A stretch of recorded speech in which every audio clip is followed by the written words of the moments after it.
Hey, thank you to all of you who have been patiently waiting to learn how our school is going to be reopening this next school year. It's been quite the process for us behind the scenes in putting together our plan for reopening, but now it's in place and adopted by our school board this past Tuesday. It turns out to be quite a lengthy document. It's a total of 10 pages if you don't count the cover page, and some people might wonder why we have a plan in place that's so long, and the answer behind that is it's not only meant to be informative for parents and staff, students on how to reopen, but for us it becomes a legal document. We are reopening, and there's certain considerations we need to have in mind, certain risks. It's a possibility that local authorities might question how we've reopened, and we need to provide to them a plan to their satisfaction that would cause them not to want to interrupt what we're doing. In worst case scenario, even close us down. We also have concerns if our plan is ever questioned in a legal setting such as a courtroom. And so we put together a plan I think addresses all those concerns. Certain ways of wording it are for legal purposes and not to impress you with big words and a long document. But again, I want to thank all of you. I mentioned in the email yesterday that I would want to send you a quick start guide to this. I don't know if I use that term, but that's because this is longer and we want to quickly put in place for you just a quick reference for something that would answer your main questions. But I'm hoping that this video also does that. And so it's not my intention to go through this entire plan. I'm going to provide you a copy with this and make it available to anyone that wants it. You can read all the details, but in today's video I just want to highlight the major aspects of the plan for you and just give you a feel for why we put the plan together the way we did and our hearts behind it. And so again, thank you for your patience on that. Okay? Well, one of the things I want to make sure that you're aware of is the underlying thinking behind the plan. What is in the hearts of Calvary Christian School in regards to the children and our plans for their education this year? Well, it is a tough position to be in, and there's a lot of considerations. The coronavirus has not been easy on your families. There's economic concerns that are out there. We might have family members that are at risk. Higher than normal because of the underlying conditions that they have with their personal health and just different personal needs and considerations for the family and for the individuals in the family. And so I don't need to say more on that because we've all lived the coronavirus, so you know what I'm talking about. And each family is unique and each individual is unique. But one of the considerations as we think about all that is true is that we are a school. And the ministry of the school is primarily directed to children. And so that's been a number one thought in our minds is what would be best for us as a school to do for the children and to put those needs first.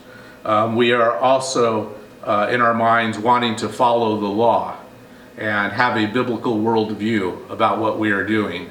When we allow the Bible to be our guide in our actions and in our thinking. Well, this is exactly in our school what we're teaching the children, to have a biblical worldview, to view life from God's perspective, and to be guided by Scripture. And so as we do so, following the law is one of the teachings of Scripture.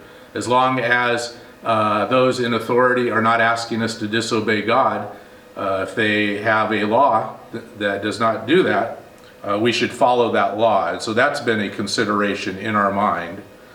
And so when we think of a little bit more about the needs of the students, what are we concerned with? Well, we're certainly concerned with the coronavirus, but that is not our only concern.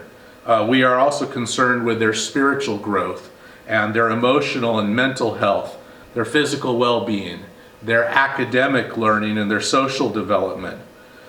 And then some thoughts in regards to following the law. Well, I was encouraged as we looked into this, and even as we got advice from experts in the law who were involved in laws specific to Christian schools. We're very thankful for a number of organizations that have helped us put this together. And I was encouraged by the flexibility that exists in the laws. And I believe the state of California has enough flexibility there that we can follow the law and do what's best for the children. Not always at complete convenience. Some of the things that we're going to be doing are not the most convenient and require extra work, but we're going to be able to obey the law in this process while allowing us to meet the needs of the children. And so I'm thankful for that. And we also have in our minds, in addition to thinking of the needs of the students and following the law, that we have sought the advice of experts in science, medicine, health, in education, and legal experts. And so that's been in our mind. All right, well, there are risks involved in here, as we all know. For the child, the risks are low, we believe. Let me read a quote to you from here in our reopening plan. Okay, this quote says, and this statistics comes from some of the experts that we referenced. In California, according to the Department of Public Health, of 200,461 COVID-19 cases reported as of June 25th, 11,985 were in children ages 5 to 17 years. That's 6% of the cases were in children of school age. There have been 0 reported deaths due to COVID-19 in California for children ages 0 to 17. Children are less susceptible to SARS-CoV-2 infection and may be less likely to transmit the virus to others. So with that in mind, the risk to the child seems to be very low, and that's been a major consideration on our part when we think about reopening, that not one child in California age 17 and younger has died from this, and that would include children with various health conditions. Is there a risk? Yes, but the risk to children seems low, and that's an important consideration for us in opening up a school for children. Of course, most of us have learned by now that older individuals or those with underlying conditions are more susceptible to the COVID-19 virus, the coronavirus.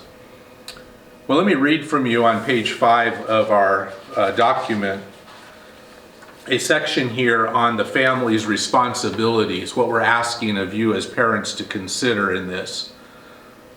While medical experts agree that the risk to the individual child is very low and reasonable precautions are being taken, there is a risk that a child could become infected while attending Calvary Christian School and infect others. No one knows the interactions of their child better than the parents. We are asking that the parents make the ultimate decision and accept the responsibility that enrolling their child at Calvary Christian School is appropriate.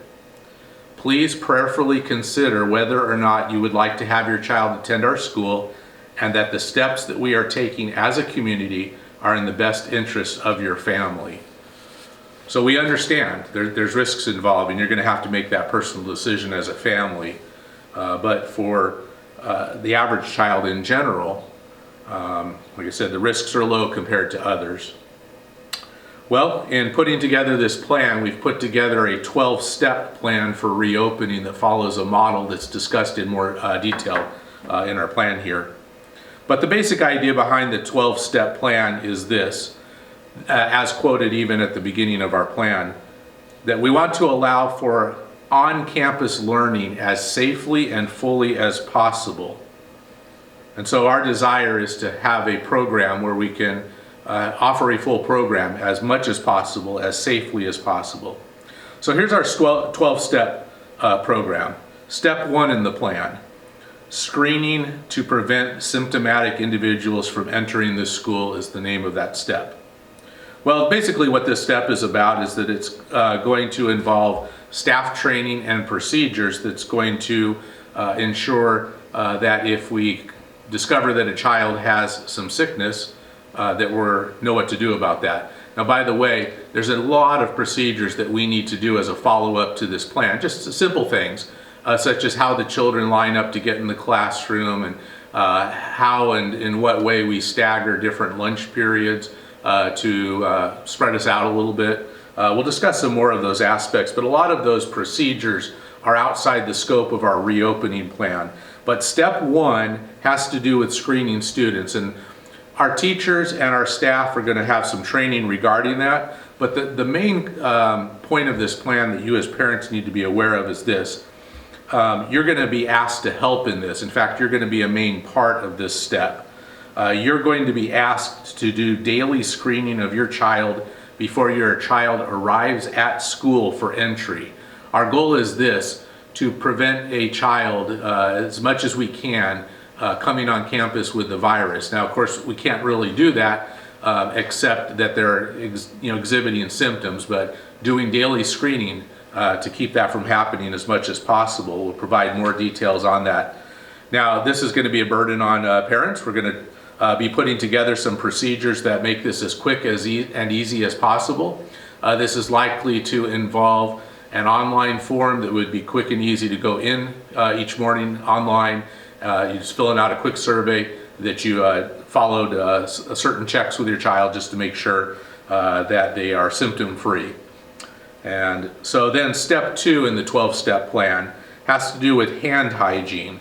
This is going to be an important part of our daily procedures here at the school. So frequent hand washing, or in some cases hand sanitizing, is going to help us to make sure that the little hands that we have around here are not spreading viruses around. And if their hands have touched places, that we can get those cleaned. And so that's again a major part of our daily procedures that we're going to have. Step three has to do with face masks. This is probably one of the top questions. I would say two questions have been top questions by parents that I've interacted with here in recent months. Will my child have to wear a face mask? That's one of the top questions. The other one's not related to face masks, but people have asked, are we going to be open 5 days a week? And the answer to 5 days a week, yes. We're planning on a full schedule, 5 days a week, Monday through Friday, 8 to 3 p.m. And so that's the answer to that. But will my child have to wear a face mask? And the answer to that is no. We are not going to be requiring face masks for the children. We are not going to encourage them to wear face masks, but of course face masks are an option that they have. Now, why have we arrived at that decision? Well, first of all, there is flexibility in the California guidelines for schools to reopen not to wear face masks. And we've got, point blank asked legal experts on this, whether they're in agreement. And so that's, again, a question that many parents have had. Well, what you need to know, by the way, is that in the California guidelines for school reopening, that's an industry-specific guideline. And you may or may not realize that there have been guidelines put out for specific industries. There's one for churches reopening, for examples. There's guidelines out for things like movie theaters, bars, and which some of those have been closed down again. But there's industry-specific guidelines. And the specific guidelines for schools does not require face masks, even as they say they encourage them if practical, but do not require them. Well, given that flexibility, we've made a decision not to use a face mask, and I would like to read for you a little bit on the policy of the considerations we had in doing this. Okay, so in this policy, the following points were considered in the formulation of it. There is a lack of evidence that wearing a face mask prevents the SARS-CoV-2 transmission in children. Children are not typically trained in their use, and there is potential for increased risk of infection with improper mask use. In young children in particular, masks can be irritating and may lead to increased touching of their face and eyes, which could increase the risk of infection. Now, when I read that, I don't think that's just in young children. because I've seen a lot of adults, and sometimes myself too, having to adjust the mask, move it around, try to take it off to get a breath of fresh air, wipe my face, from some sweat. And so, if you're touching the mask and moving it around, it's risk for getting the virus on your hands, and young children especially, this becomes an increased risk for infection.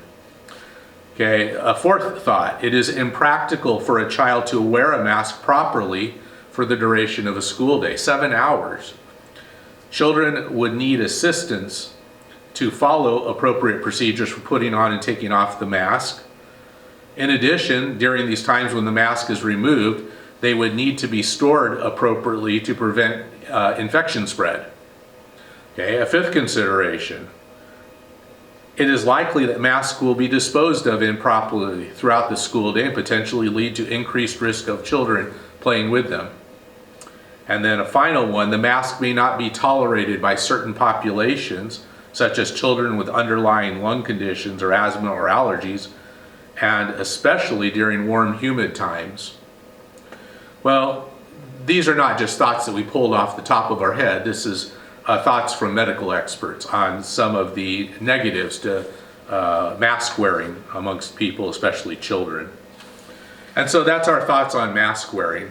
Of course, you can read a little bit more about that in our manual here. Step number 4 in the plan is physical distancing. This is another major aspect of prevention for the coronavirus, as we're well aware of. We've had to observe this in the community at large, when you've gone to stores, so forth. Well, the law also allows for flexibility in this area. Here's our thought. As a school, we're going to try to physically distance as much as possible up to that 6 feet mark that we've all heard of. But we are not planning on sacrificing the quality of the education program for the children in doing that. So again, let me repeat that. We're going to try to physical distance to 6 feet as much as possible when it doesn't sacrifice the quality of what we're doing for the students. So as we think about that, well, what would sacrifice the quality of the program for the students? Well, for example, if we are not able to do PE, or we're not able to play at recess, those are some of the considerations. I'm going to come back to that in just a little bit.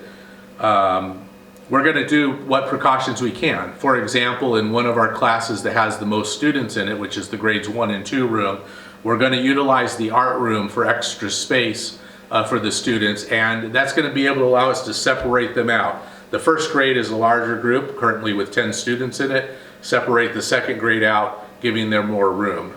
And so that's just one example where we're going to consider options that would allow us to physically distance, but we're not going to do it if it causes children not to be able to learn or to be doing well. So large gatherings and assemblies, we're going to avoid those for the immediate future. We're going to have or consider as a staff special considerations on best ways to do higher risk activities, such as choir practice, where you're doing a lot of singing, a lot of breathing, and how we might be able to do that in a way that's going to be safe.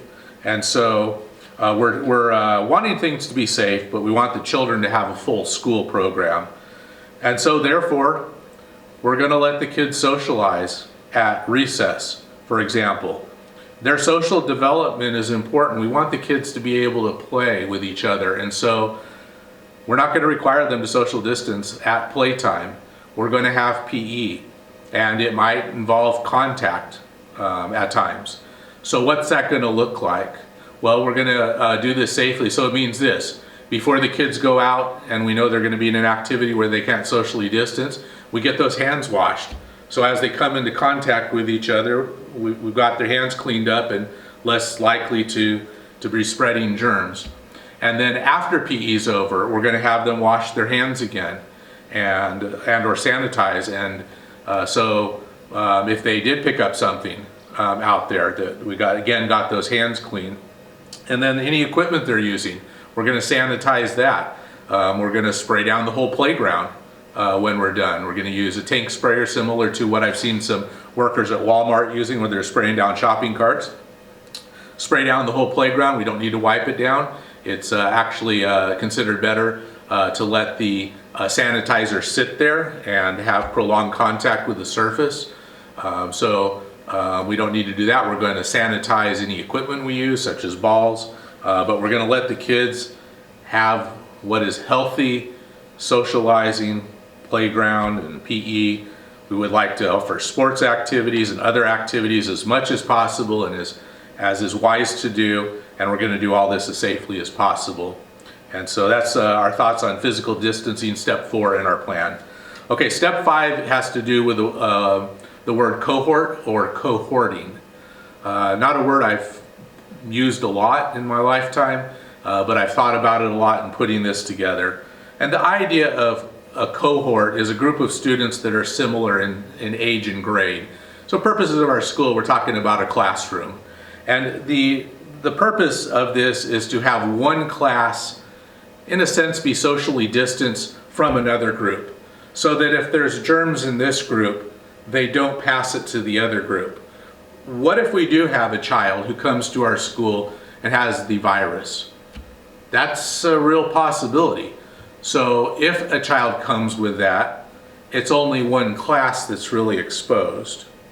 And of course we would be in full communication with parents and letting you know if that's the case, if we ever discover that, or if a child has COVID-19 symptoms. We're gonna definitely be communicating with you, and that's part of our plan, and that'll be part of our procedures that we develop after this. Okay, so the purpose of cohorting is to limit the mixing of students and staff from different groups so that if a child or employee develops infection, the number of exposures would be reduced. And so that's a quote from our plan. All right, step number 6 is environmental cleaning. I'm not going to say a lot about that right now, but we're going to be sanitizing around here and have procedures to do that. Step number 7 has to do with ventilation, and we may do things like have windows open. We're upgrading some of our filters in rooms that have the ability to circulate air through a filter, filters that can actually filter out viruses. We're going to consider other measures that we can do to increase the ventilation, which is just one of the things that can be done to reduce the likelihood of virus transmission. Step number 8 in our plan is called the mitigation of risk for students at higher risk for severe disease. So this would be any of our students that might have an underlying condition that would be a concern. And I would like to read from you a paragraph from this step out of our manual here. Students with underlying conditions may attend school as they would per usual. However, it is important for parents to work with their child's health care providers so that an informed decision can be made. This is particularly relevant for children with newly diagnosed illnesses requiring the first-time use of new or augmented immunosuppression. In the event that such children have a documented exposure to the virus, in addition to involvement of the local public health unit, it is recommended that the child's parent caregivers contact the child's health care provider for further management.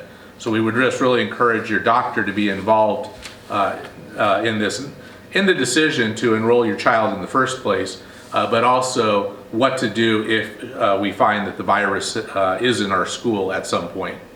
Okay? And so then that's step number 8. Step number 9, special considerations for children and youth with medical and or behavioral complexities.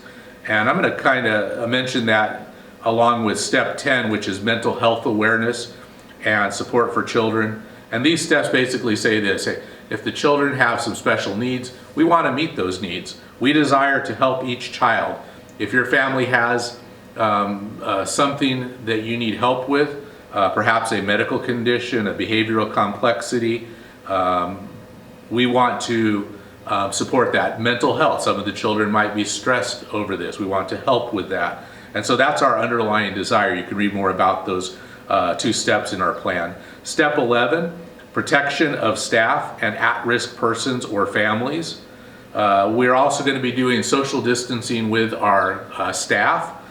We are not requiring them to wear a mask when they're social distancing. It's our goal, though, that If the staff member is going to be in prolonged contact or near a child for a prolonged period of time, that they wear a mask or a face shield, but we're not going to be requiring the staff to wear masks similar to the children. Now, in regards to that, the staff wearing masks is often a negative for the children because being able to see the facial expression, especially in younger ages, you can imagine pronouncing words, sounding those out, being able to see the lips and movement is important. But just communication in general, and school's about communication. And when you can't see the mouth, you can't see the facial expressions, we believe that has a negative impact. So generally speaking, we think it would not be a good thing to wear masks. Now we're allowing for staff to do that because some of the staff themselves might have their own concerns, so they certainly have the option of wearing masks the entire time, just like the students do. And then step number 12, communicating about COVID-19 to children, youth, and parents/caregivers. Okay. Well, we want to be in communication with you and keep you in the loop along the way. When we're communicating with the children, we've already discussed at a staff meeting yesterday, one of our big goals, we do not want to scare children. We don't want the children thinking this way, oh no, I'm going to get the coronavirus, I'm going to die. Our communication with the children is going to be along these lines. Hey kids, here's a class procedure. This is where we're going to sit. Hey, we're going to wash hands this way, and we're going to do it at this time. And so we're going to share with them the procedures that we're going to be doing, but we do not want to stress them with thoughts about what if I get sick? What if I take the coronavirus home to my family? What if someone in my family gets sick? These are considerations that the children really don't need to be thinking about. So really, by and large with the kids, we don't plan on talking about the coronavirus much. We plan about being here for school, and we're going to do it as safely as possible. We're going to instruct them on how to do that, but not necessarily focus on coronavirus even as we're instructing them. And so in summary, I'm going to read the summary from our document here, which says this.